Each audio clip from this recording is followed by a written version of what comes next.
忘れない愛を歌うようにね回り出したあのこと僕の未来が止まりどっかでまたやり直せたら Cek kosong je kah? Assalamualaikum. Dia pun kosong tu.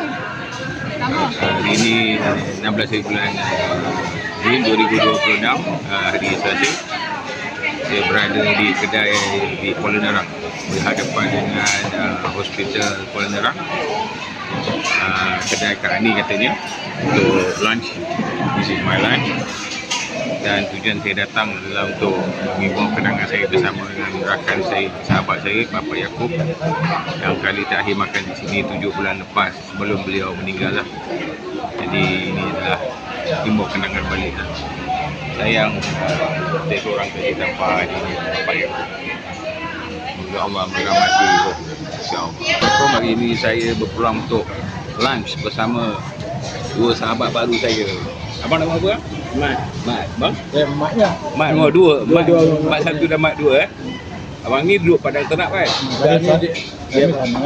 Saya duduk di Kelang Gula. Kelang Gula. Dia duduk sini Peranyok gitu. Okey.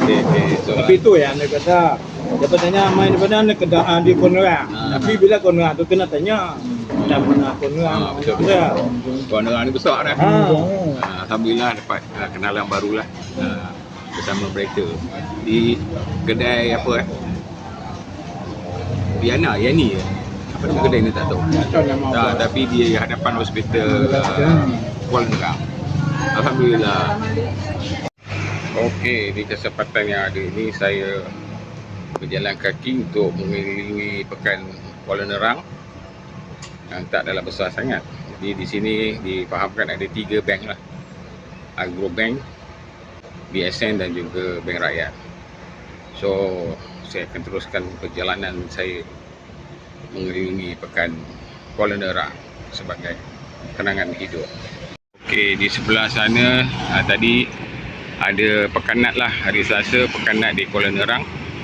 Banyak sekali peniaga dan juga pelanggan yang datang lah tadi.